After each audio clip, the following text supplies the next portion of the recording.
muito bem-vindo, muito bem-vinda. Aqui não tem todos, porque eu não sou uma pessoa inclusiva, eu sou uma pessoa que eu tenho opinião e eu acho que são eles ou elas.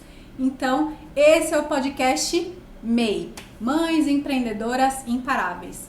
Não, esse podcast não é apenas para mães, nem só para mulheres. É para você também, que é uma pessoa imparável, que não tem preguiça, que vai atrás do que quer e que simplesmente não para. Esse é o primeiro episódio e, cara, não podia receber ninguém mais, ninguém menos do que ela mesma, que é mãe do Pedro, esposa do Beto, especialista em comunidades. Vocês vão entender tudo daqui a pouco. Especialista em comunidades, empresária no setor de eventos, sócia da UOL Live, fundadora do podcast Mulheres UOL e também madrinha deste podcast, Pamela Welter. Muito bem-vinda, Pamela. Muito obrigada, Jaque. Que bom estar aqui, ser a primeira, mas assim, que orgulho também, né? Porque quando a gente fala sobre poder de execução, é isso, é a gente, mesmo com todas as adversidades, não deixar isso nos parar, que eu acho que é bem esse imparável do teu I, né? Do MEI lá do final. Muito obrigada, tenho certeza que é o primeiro de muitos que eu vou participar aqui com você, e esse podcast vai atingir mães e mulheres que precisam escutar o que a gente tem para falar, com certeza. Só para constar aqui, tá?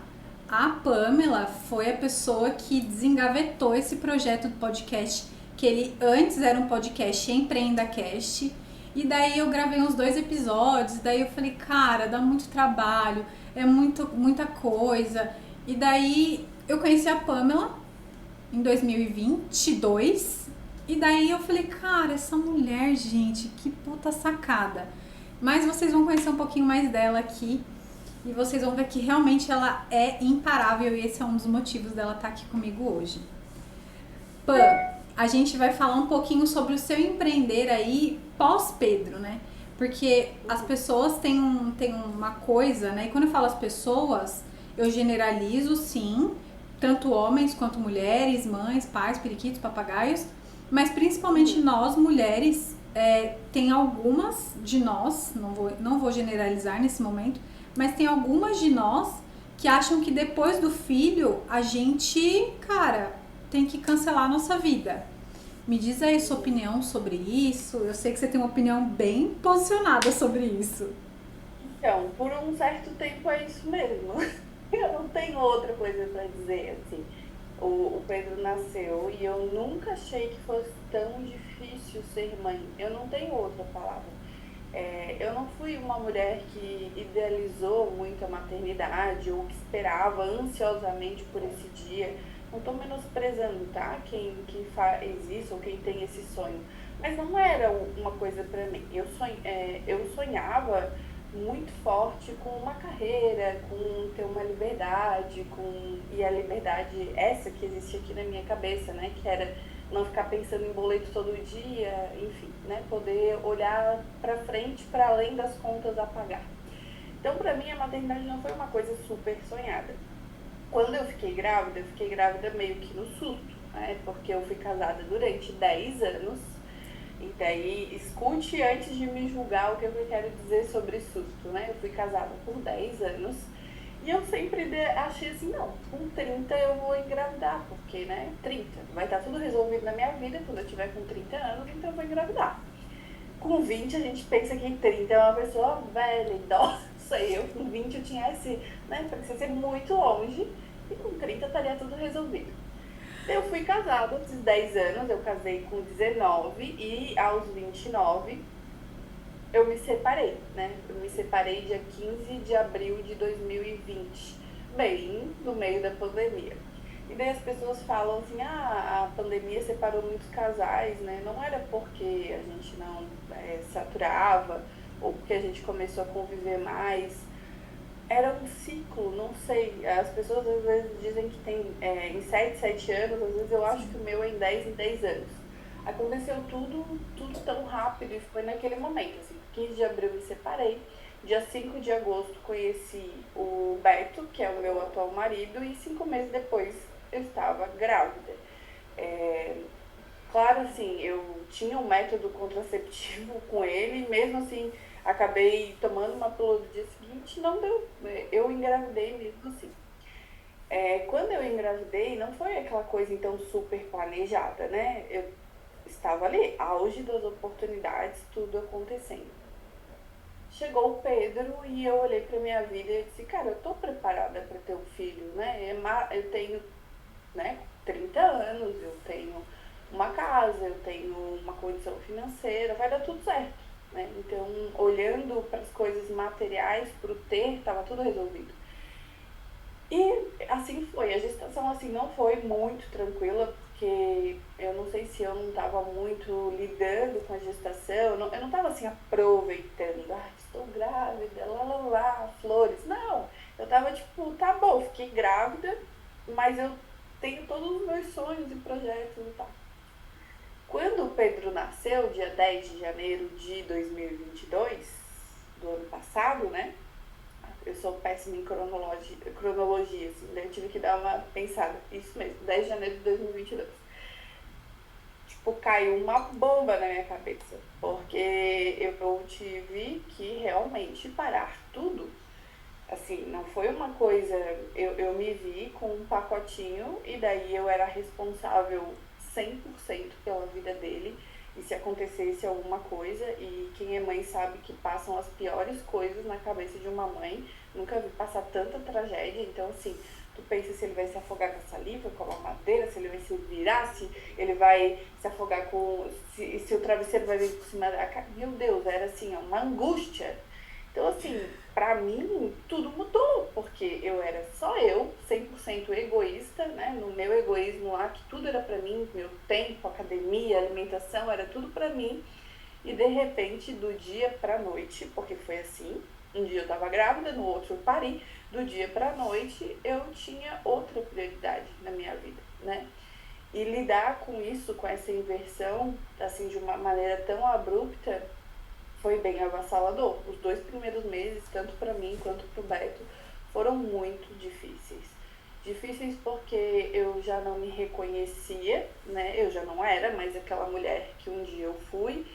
E também porque eu tinha uma responsabilidade imensa e não dava para deixar e sair correndo, sabe? Tipo, pelo amor de Deus, se começa a chorar, tu que tem que resolver, se tudo tu tem que resolver. Então, durante 2 meses, realmente eu parei totalmente assim. Fazia algumas coisas, sim, mas eu quero dizer que a minha prioridade, até eu entender em que lugar eu estava naquela equação, era totalmente ele. E daí pra você pode ser pouco tempo, né? 2 meses era pouco tempo. Mas pra mim foi.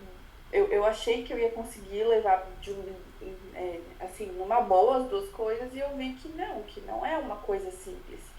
Porque a rotina de uma mãe é uma rotina muito intensa, né? Tu acorda, o bebê tem as necessidades todas deles e são tudo uma. Então, assim, tentei amamentar, o que acabou comigo 15 dias nessa tentativa, e daí o bebê chora. Tudo é um problema, e tudo é um grande problema. Se ele não faz cocô é um problema, se ele não toma leite é um problema, se ele não dorme é um problema. E tu fica assim, meu Deus, isso não acaba. Sério, não acabava mesmo. Então eu achei avassalador, não tem outra palavra para aquele momento. Mas depois de 2 meses, que as coisas começaram a entrar no lugar, assim, sabe? Tipo, pô, pelo menos ele dorme, sei lá, 3 horas seguidas, eu consigo fazer alguma coisa. Eu tinha uma rede de apoio muito grande e mais que isso, né? Eu não sou aquela mulher que não pede ajuda. Eu peço sim. Eu digo, mãe, vem aqui ficar comigo. Mãe, não consigo mais. Beto, pega aqui que eu não tô com. Eu peço ajuda. Eu não tento fazer tudo sozinha. Então, isso foi uma das coisas que talvez me ajudaram a voltar mais rapidamente pro meu ser, sabe? E depois de 2 meses eu ainda não era a mesma e nunca mais fui, porque eu tentei resgatar uma mulher que não existia mais, não existe a mulher que existiu um dia antes do Pedro, ela morreu completamente. Morre pra no nascer parto, só. né? Eu no parto eu não senti tanto, mas assim, Não, na primeira noite, morre, sim, pariu aquela pessoa até aquela data, dead. sim. E daí, sim, levantaram ele, vi aquela carinha, daí, tipo, não entendi nada, nada fez sentido, mas tudo fez sentido. Não sei como explicar isso, porque não sei mesmo. Então, aconteceu tudo isso, né? 2 meses eu queria começar a retornar para minha rotina. Eu queria ter um tempo que fosse só a Pamela, que não fosse o Pedro, que fosse só eu, para eu começar a me encontrar novamente. E foi isso que aconteceu. 2 meses encontrei uma pessoa que me ajudaria em parte, né, em um meio período, e nesse meio período eu saí de casa. Porque se eu ficasse em casa, escutasse ele chorar ou qualquer coisa, eu não ia ter foco. Ainda hoje é assim. Eu tô trabalhando em home office agora, né? Se eu escuto ele dar um grito lá, eu não vou mais ver, mas eu mesmo assim perco a minha atenção. Então eu precisava romper aquilo naquele momento. E para mim foi 2 meses depois. Fui muito julgada por conta disso. Muito, muito, né? Inclusive, a primeira frase que eu escutei quando eu fui no primeiro dia trabalhar foi da minha sócia, que ela falou assim: Ah, você já tá terceirizando a tua maternidade? Tipo, uma mulher que tem 2 filhos, e eu sei que ela trabalhou muito também, né, durante o período dela, mas ela não conseguia olhar ali que eu estava tentando me resgatar. Ela entendeu ali que naqueles 2 primeiros meses, tão recente, eu já estava terceirizando a minha maternidade. E daí eu não soube lidar muito com aquilo, sabe? Mas eu continuei, porque eu tinha uma certeza muito grande que meu filho estava bem, que eu melhor, né? Eu, uma mãe mais calma, menos frustrada, eu ia ficar melhor. E eu estava muito angustiada. Eu tinha um negócio assim dentro de mim que eu ficava assim, cara, eu não quero fazer, eu não quero ser cuidadora 100% do meu tempo. Eu faço, eu dou mamar, troco fralda, boto pra dormir. Eu faço isso toda hora, o tempo todo. Eu não quero, eu tenho mais aqui dentro e tal. Eu sei que é o momento dele, mas eu quero poder ser mãe e também ser a Pamela que trabalha. Eu tinha uma ânsia muito grande. E foi isso que eu fiz. Eu fiz um movimento para achar o meu lugar novamente. Um lugar que não existia, né? Que tem que ser feito, porque quando a gente é mãe, a prioridade muda totalmente. Nunca mais a prioridade fui eu, sempre a prioridade agora é o Pedro. E eu tenho que realocar as coisas com isso, né? Para fazer sentido, mas também um senso de que você pertence a algo maior, que a minha espiritualidade, por exemplo, eu consegui me aprofundar numa relação muito mais sincera com Deus quando eu tive o Pedro, porque daí eu entendi o que Deus sente pela gente, sabe? Porque quando eu olhei para o meu filho recém-nascido e ele não sabe nada da vida, nada, ele não sabe nada, eu consegui entender que Deus olha pra gente da mesma forma, sabe? Mesmo tu tendo 100 anos, tu ainda assim tu sabe muito pouco perto do Pai, né? Perto do Criador. Então eu consegui me aprofundar muito mais nessa relação com Deus, porque consegui entender um pouco, acho, ou parte do amor dele, e comecei o meu trabalho de entender o que era a Pamela depois do Pedro. E o trabalho foi muito importante para mim. Não parar, não abandonar os sonhos que eu tinha, mesmo fazendo do jeito que eu conseguiria naquele momento, foi muito importante. Então eu voltei, né? Voltei para o estúdio e a primeira coisa que eu fiz depois do Pedro foi começar a gravar os episódios de podcast. Agora que eu me dei conta, sabia? Eu não tinha lembrado. O primeiro dia que eu fui pro estúdio foi o dia que eu gravei o primeiro episódio de podcast. Olha que louco, eu não tinha me dado conta disso, mas era em março, então foram os primeiros episódios que daí eu lancei depois a comunidade e tal, no finalzinho de março, em abril. Então aquilo naquele momento era um movimento. Eu me senti muito criativa na gestação. Parece que todas as oportunidades do mundo chegaram para mim naquele momento, assim. Eu não tinha medo de não dar conta, eu não tinha medo de falta de dinheiro, nada disso. Eu só não queria perder nada, nem o Pedro, os momentos com o Pedro e nem as oportunidades de trabalho, as oportunidades que estavam aparecendo ali naquele momento. Não, eu não podia dizer assim, espera aí, universo, eu quero viver esse aninho todo com o Pedro, eu só dele, e eu volto daqui a um ano. Não, a oportunidade ia passar. Naquele momento eu tinha que fazer as duas coisas, era o que eu precisava. Tanto para Pamela mulher, porque eu queria o trabalho e a maternidade, não queria excluir um ou outro, tanto para Pamela mãe, assim, porque eu ia ser uma melhor mãe, eu tenho certeza, e foi isso que me preencheu todos os dias. Eu ia ser uma mãe melhor para o Pedro se eu fosse uma mãe feliz. Então comecei a gravar os episódios de podcast depois da maternidade. Eu já tinha a empresa O Live, que era uma empresa de eventos, aqui uma grande empresa de eventos em Florianópolis. E essa empresa, eu e o Matheus principalmente, que é meu sócio, a gente pensou em ter um estúdio de podcast. Para ter esse estúdio, daí a minha sócia disse, ó, que não, eu tenho dois sócios, né? Sou eu e mais dois. Ela disse, olha, não acredito muito, mas se vocês sabem desse negócio, ok, pode fazer. Então teve um grande investimento, a gente precisava divulgar o estúdio, o espaço. E daí eu pensei nisso, em fazer o Mulheres UOL, que é uma comunidade hoje, mas no começo era um lugar que a gente poderia mostrar o nosso trabalho para o mundo, o estúdio, enfim. Mas eu tinha uma rede muito grande de mulheres. E logo no começo eu entendi que não ia ser só aquilo, né? Então logo no começo eu criei uma nova empresa, eu dividi tudo, então isso aqui da UOL Live, isso aqui é Mulheres do UOL, e comecei muito profissional desde o começo, pensando nisso, que a gente podia amplificar histórias de mulheres pelos recursos que a gente tinha, pela rede de contatos que eu tinha. Então, no final, eu não conseguia ver o todo, o extraordinário que hoje a gente vive. Eu via que a gente ia ser uma comunidade muito grande, mas não todos os detalhes.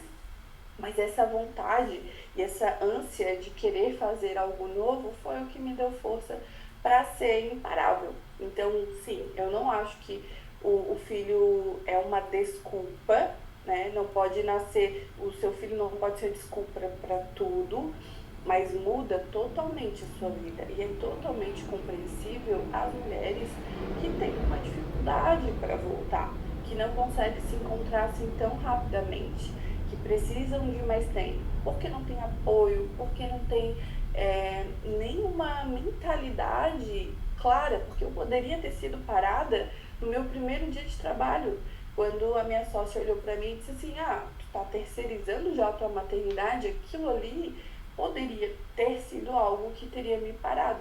E não foi. Mas não foi porque eu estava muito certa da minha escolha.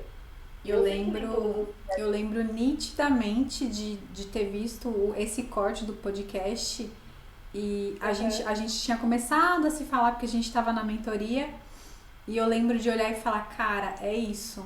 Porque uma das coisas que eu ouvi assim que eu voltei a trabalhar, você voltou com 2, eu voltei a trabalhar, eu já tinha aula marcada tipo com 1 mês do João, mas estava em casa, então eu dei aula com ele, né, no colo, naquele mood que quem me acompanha conhece, e com 3 meses eu tava indo palestrar em feira, com ele com 3 meses. Então, eu olhei e eu sentia, eu ainda sinto um olhar de julgamento quando eu tô com ele nos lugares, que as pessoas olham e falam assim, gente, tudo bom? Sem noção. Leva essa criança pra essa criança. Por que essa criança tá aqui? Né? Então... As que mais julgam, que são as que mais doem, são as que estão mais perto. É a mãe, é a avó, é o marido, é tipo a pessoa que tá do teu lado, que é esse o primeiro julgamento. E é dele, geralmente, o que mais dói. Mas tiveram 2 falas suas que eu queria pontuar e pensar aqui, puxar ela para cima. Primeiro, hoje, como é sua relação com uma rede de apoio? Por que eu falo isso? Porque eu olho hoje as pessoas que me cercam e, diferente de você, eu não sou a pessoa que pede ajuda. Você presenciou isso bem recentemente. Eu tenho uma séria dificuldade em pedir ajuda. Por quê? Porque todas as vezes que eu peço, é negado. Então, na minha cabeça, eu condicionei. Eu vou até o meu limite sempre. E eu sei que isso é ruim, né? Isso é extremamente prejudicial. Mas quando você se frustra, assim como eu me frustrei, é um processo você se deixar ser cuidado novamente. E é difícil. Então, as pessoas, eu digo na internet, porque a gente tá dentro da internet, né? A gente tá usando isso para alcançar outras mulheres, outras pessoas, outras mulheres, em especial mães, que estão vivenciando esse processo, assim como você e eu. O que dizer para essa mulher quando ela, primeiro, ela não tem essa rede de apoio? Porque na internet romantiza-se muito. No livro que vai ser lançado em maio, que eu ainda não só posso dar esse spoiler único, mas no livro que vai ser lançado em maio, tem um capítulo só sobre rede de apoio. Eu parei para escrever um capítulo só sobre rede de apoio. Porque, cara, isso é uma romantização muito grande na internet. Ai, porque é uma rede de apoio. Ai, daí você vai na rede de apoio, mas a rede de apoio, ela é uma rede de apoio condicional, por exemplo. A minha é extremamente condicional. Eu te apoio desde que. Eu te apoio se for favorável para mim, se eu puder, quando eu puder e do jeito que eu quiser. Então, não é uma rede de apoio. Então, eu queria ouvir de você. Porque eu sei que você tem, de fato, uma rede de apoio que te apoia. Sim, mas eu pago por ela. E daí quero falar sobre isso. Às vezes a gente não está disposta a assumir o preço, né? É muito importante a gente pensar assim, nós somos mulheres que estamos vivendo nossa vida bem frenética. De repente a gente engravida e aquele filho e nasce, né, para, enfim, e ele vira uma responsabilidade tua. Tua e do teu marido, né, ou do teu companheiro deveria ser. Mas eu não posso deixar de dizer que parece, pelo menos para mim, que a responsabilidade é muito maior da mãe.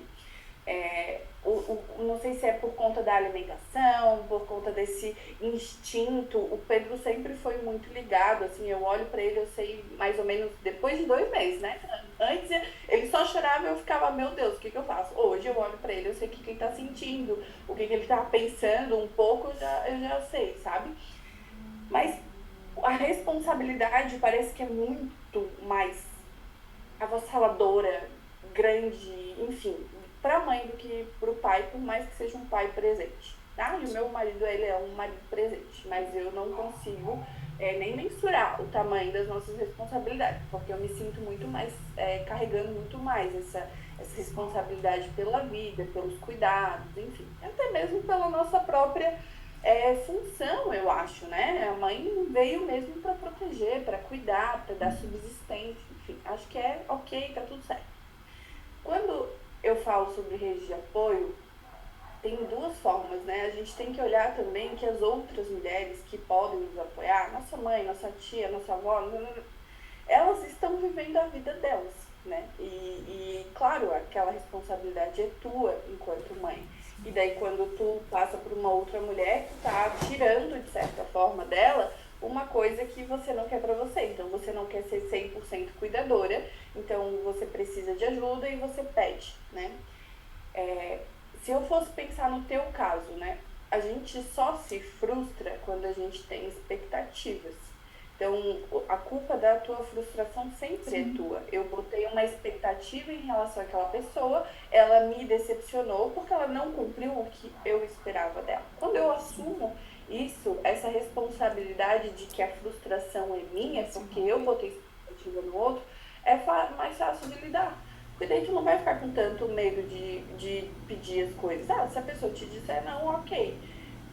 Por quê? Porque ela é assim e tal, mas eu vou fazer o meu papel. Eu consigo pensar na rede de apoio olhando assim até para minha própria, né? Eu pensei assim, bom, eu preciso de uma pessoa para me ajudar. mas eu não posso pedir isso de forma gratuita para ela. Então, mesmo sendo uma pessoa que eu conheço, que é da minha família, ela cuidou de mim quando eu tinha 40 dias, ela é tia-avó do Pedro, eu negociei com ela um valor. Porque é uma forma de equilibrar as coisas e as pessoas não ficarem tão te dizendo não para tudo que tu pede. Então, assim, eu sei que a quantidade de dinheiro que eu produzo tem a ver com o tempo que eu estou aqui dedicada, às vezes, no computador, trabalhando. Então, para isso, vale a pena eu pagar alguém para estar comigo, para ter uma rede de apoio. Então, às vezes é mais simples, é porque a relação não está equilibrada. Tu tá pedindo algo para alguém e não tá dando nada em troca para essa pessoa. Ah, mas ela é a avó dele, tudo bem, mas ela é uma mulher com sonhos, com vontades, ela já teve o filho dela, ela criou, ela cuidou, ela teve dessa responsabilidade. Talvez quando você for pedir para sua rede de apoio, sempre tenha que ter essa contrapartida. E o dinheiro pode ser uma delas, né? Então, para mim, funciona, e eu não tenho só uma pessoa, porque se aquela pessoa falhar comigo, eu tenho outra pessoa. Primeiro, eu me dou essa oportunidade de deixar o meu filho com alguém, né? Segundo, por exemplo, hoje a minha tia-avó, que é essa mulher que cuidou de mim quando tinha 40 dias, ela é minha funcionária. Eu contratei ela, eu pago ela mensalmente e ela tem lá carga horária, ela tem dia de folga, ela tem tudo certinho. E pra mim isso funciona. Além dela, eu tenho a minha mãe. Quando eu deixo com a minha mãe, eu também combino com ela. Minha mãe nunca quer, tá? Nunca não quer dinheiro, não sei o quê, mas pra mim, pra me sentir que eu tô fazendo né, tipo assim, dando a troca pra ela também, eu sempre tento compensá-la de alguma forma. Ou eu mando, sei lá, uma pizza, ou eu faço alguma coisa que eu sei que ela gosta muito para compensar, para ficar equilibrado. Porque eu sei que cuidar de uma criança dá muito trabalho. É por isso que eu tô pedindo ajuda. Se não desse, eu não ia pedir. Eu essa semana comecei a testar uma nova pessoa. E daí tô trazendo ela pra cá, daí tô vendo qual é o meu grau de confiança nela. Ela é fora do meu círculo familiar. Então, se um dia eu precisar, que não, minha mãe não pode, minha tia não pode, ninguém pode, eu quero ter mais uma opção. Eu estou formando a minha rede de apoio. Eu não estou esperando vir uma rede de apoio gloriosa dos céus, porque o meu trabalho depende inteiramente de eu sentar a bunda na cadeira e fazer o que eu preciso fazer. E para isso eu preciso estar concentrada, eu não consigo fazer se o meu filho não está bem. Então, se ele é minha prioridade, se a necessidade dele está atendida, eu consigo trabalhar. Então, é isso que eu faço. A minha rede de apoio não é romântica, não é assim, eu ligo para ver se pode ficar, posso. Não, mas é exatamente isso que eu ia falar. Quando eu falo que eu me frustrei, foi porque eu olhava na internet e eu falava assim, caraca, velho, realmente, né? Eu tenho uma mãe, eu tenho não sei o que, né? E na internet romantizam muito isso de você, de não ter essa troca, né? Troca financeira, de você contratar de fato a pessoa, de você puxar a pessoa e falar assim, olha, eu preciso de você de segunda a sábado, de segunda a sexta, X horário, assim, assado. Na internet, e daí é o que você falou, por algum tempo eu fiquei emputeada, assim, mas depois eu falei, peraí, essa culpa é minha, eu que não me organizei, então peraí, puxei o freio de mão e voltei. Mas quando eu falo na internet, é porque na internet romantizam e terceirizam essa responsabilidade como se a gente não tivesse que ter essa troca. E daí as mulheres, de modo geral, ficam tipo, poxa, e daí para, né? Para os sonhos, para a vida, para de ser uma mulher, para de lutar pelo que quer realmente. Então... Inclusive, essa rede de apoio, que não precisa ser assim, ai meu Deus, eu tenho 10 mulheres que eu posso ligar a qualquer hora e ela vai poder ficar com meu filho. Não existe isso, né? Nenhuma mulher tá lá parada, ela pode ser a tua mãe, mas ela tá vivendo a vida dela, pagando as contas dela, sonhando o sonho dela, tomando a cerveja dela na sexta-feira à noite. Então, às vezes eu quero sair, daí a minha mãe, eu preciso dizer, mãe, tu pode ficar? Ela não vai poder sair. Para eu poder sair, ela não vai poder sair. Então, para mim, inclusive, a minha rede de apoio é parte do meu custo fixo hoje. Então, assim como um aluguel de uma empresa, assim como água, luz, internet, para que eu produza, eu preciso ter alguém cuidando do meu filho, porque eu não consigo produzir enquanto a necessidade básica dele, enquanto ele não estiver bem. Então, não é parte do meu custo fixo, é meu custo e custo do Beto hoje. Né? Então, a gente divide os dois valores. Hoje, a gente, além de ter uma pessoa que fica com a gente durante a semana, hoje, inclusive, começa a escolinha do Pedro.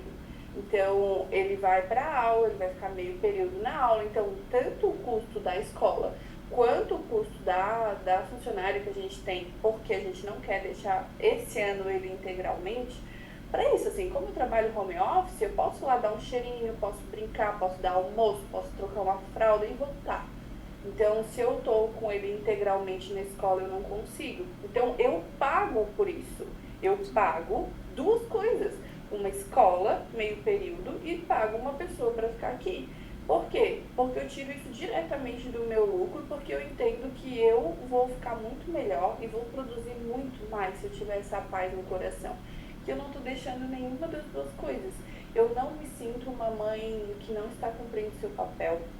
Eu vi o meu filho andar, vi o meu filho falar a primeira palavra, fui eu que fiz, por exemplo, sei lá, coisas bem aleatórias, sabe? Deixa eu tentar lembrar uma. Ele ficou 2 dias sem ir no banheiro fazer cocô, eu precisei botar um supositório. Então fui eu pedi ajuda pra minha mãe, porque sozinha eu fiquei com muito medo, mas eu tava lá. Então assim, eu não me sinto perdendo nada, nem com ele e nem na minha vida profissional, porque entendo que nenhum dos dois vai esperar. Vai passar a idade pro Pedro, vão passar as minhas oportunidades também, e eu quero os dois. E daí eu tô fazendo escolhas. Eu poderia dizer assim, tentar fazer meio que no braço, mas daí eu vou ficar muito estressada. Então, para mim, hoje, eu prefiro ter essa rede de apoio que eu pago por ela, é parte do meu custo fixo, é tão importante quanto o aluguel, água, luz ou internet, porque por conta disso eu consigo produzir. Pan, se deixar aqui a gente vai ficar falando o dia todo sobre isso, que eu acho que isso é um assunto que rende. Eu acho que pode fazer um episódio 2, inclusive. Ai. Vamos deixar as pessoas falarem. Se elas gostarem, a gente vai pro 2. Então já vamos deixar aqui. Se você realmente tá gostando dessa conversa, desse bate-papo, comenta aqui depois, conta pra gente, vai lá nas nossas redes sociais, eu vou deixar a rede social da Pan aqui, vou deixar a rede social do Mulheres UOL, pra você poder acompanhar a gente também fora daqui do MEI. Então, vai lá depois e conta pra gente, dar um feedback. Esse feedback é o que nos move, né? Sim, e também eu só queria, Jaque, né, falar uma última coisa, pensando que é o teu primeiro episódio. Não, calma que eu ainda tenho uma pergunta pra fechar, viu? Não vai? Tá. Não vai? Tá bom, então faz a pergunta que eu fecho depois, então. Então tá.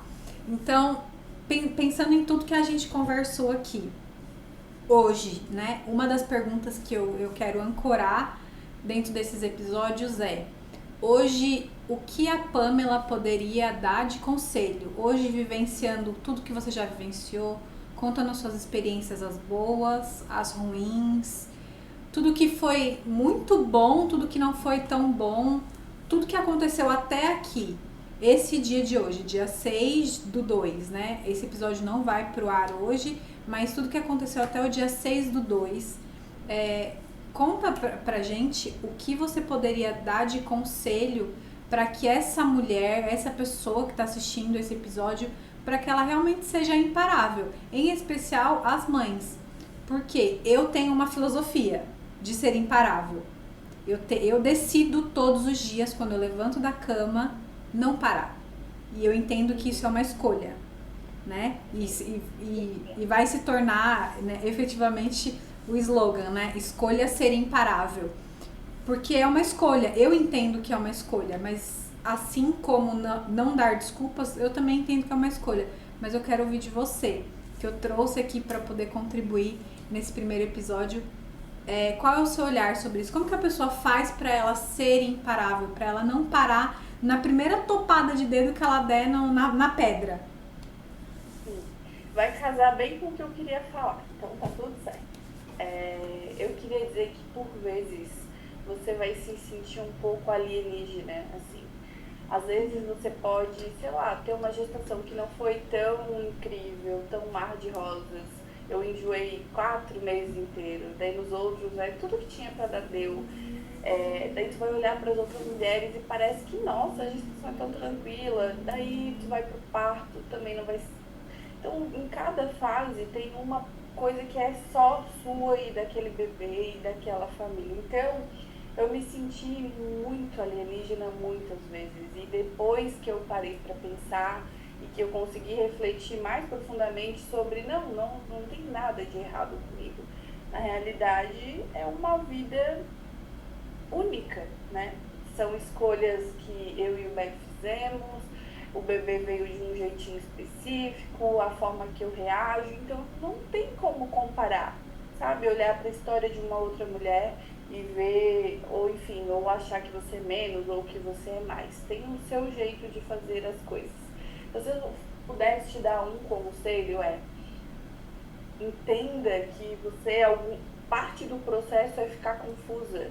Parte do processo é não saber por onde ir mesmo. Parte do processo é ficar meio desesperada e chorar e desabar, porque você só vai conseguir, né, se levantar se você desabar. Então, parte do processo é isso também, sabe? Ser mãe é avassalador de várias formas e para cada mulher de uma diferente. Para mim pode ser um avassalador meio ruim, porque me sufoca, me dá ansiedade. Para outras pode ser um avassalador entorpecente, porque o amor é o suficiente para elas.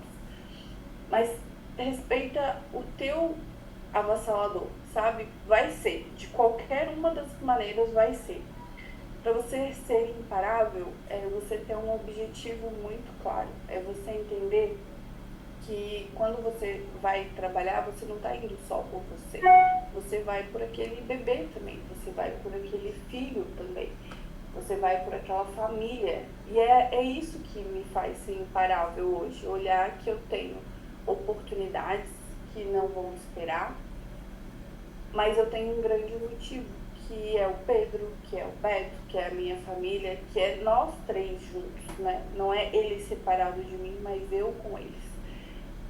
É isso. Para ser imparável, olhe lá pra frente.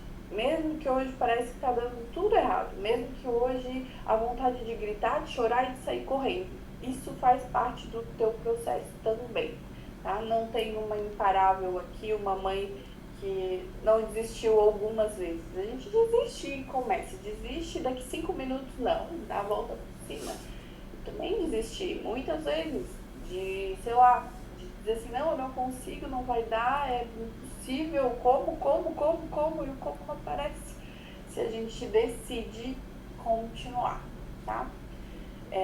Você que está escutando e que é uma mãe recente, ou que está grávida, ou que, enfim, você não precisa escolher entre um sonho ou outro. Você pode ter tudo, mas não vai ser fácil. Dá trabalho conciliar tudo. Em algum momento a gente se sente fazendo tudo errado. Mas em outro momento essas coisas vão se encaixando, sabe? Como assim? Tudo vai fazer um pouco sentido. E é isso. Eu acho que se você quiser ser imparável, olha pro além. Olha pro algo mais. Olha pro teu sonho. Olha pro teu objetivo. Porque esse momento que você está vivendo difícil, ele não vai ser eterno. Ele vai passar. Ai, que delícia, né? Pam, muito obrigada de verdade. Eu acho que, cara, a gente poderia, como eu disse, ficar horas e horas e mais horas falando sobre isso. Mas eu acho que é bem isso, desistir, esse desejo, essa vontade de desistir, todos nós temos. E tá tudo bem. E vai ter momentos em que a gente vai pensar assim, desistir. Ó, o João aparecendo, não seria ele se ele não aparecesse. Mas, cara, é impossível. Todo mundo em algum momento vai desistir de algo. E tá tudo bem desistir. A gente só não pode desistir daquilo que nos move.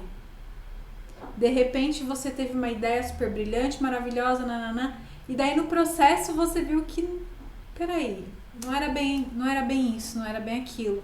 Assim como esse Não era tão podcast. Não era tão, meu Deus do céu. E assim como esse podcast, em algum momento ele fez sentido num outro formato e agora eu olhei e falei, não faz sentido. E daí eu desisti. E passado-se agora algum tempo aí, provavelmente 2, 3 anos, na verdade, 3 anos, eu tava olhando a data que eu gravei o primeiro episódio da outra versão do podcast, foi alguma coisa de 2021.